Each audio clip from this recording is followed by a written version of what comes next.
AC में ton का मतलब क्या होता है। हम जब भी एसी खरीदने जाते हैं तो अक्सर ये सुनने को मिलता है ये एसी 1 टन का है, ये 1.5 टन का है, ये 2 टन का है। लेकिन सवाल ये है कि ये टन वजन है या फिर कुछ और। पुराने वक्तों में बड़े कमरों को ठंडा रखने के लिए बर्फ के ब्लॉक्स इस्तेमाल किए जाते थे।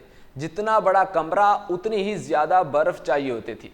यही असूल आज भी एसी की कूलिंग में इस्तेमाल होता है।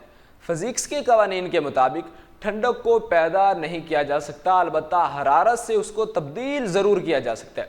अब कूलिंग का असल फार्मूला क्या है, टन और बीटीयू में फ़र्क क्या है। कूलिंग को नापने के लिए बीटीयू यानी ब्रिटिश थर्मल यूनिट का इस्तेमाल किया जाता है। एक बीटीयू वो तवानाई है जो 1 पाउंड पानी का दर्जा हरारत 1 डिग्री फ़ारेनहाइट बढ़ाने के लिए चाहिए होती है। अब एसी की कूलिंग को समझने के लिए आपको याद रखना होगा कि 1 टन का जो एसी है वो 12,000 बीटीयू के बराबर होता है। 1.5 टन का एसी 18,000 बीटीयू फी घंटा के बराबर होता है, जबकि 2 टन का एसी 24,000 बीटीयू फी घंटा के बराबर होता है।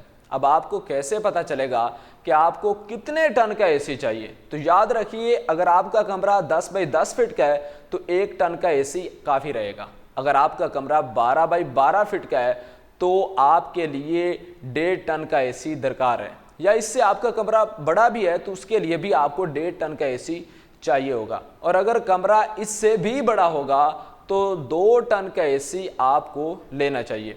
दिलचस्प बात यह है कि अगर आपके पास 2 टन का एसी है तो ये हर घंटे में इतनी ही गर्मी निकालता है, या ये कि इतनी ही ठंडक करता है जितनी 2 टन बर्फ़ कमरे में ठंडक पैदा कर सकती है। अपने मेज़बान अदनान शमीर को दीजिए इजाज़त। मज़ीद ऐसी खबरों के लिए पाकिस्तान खबर को लाइक, फॉलो और सब्सक्राइब ज़रूर कीजिए।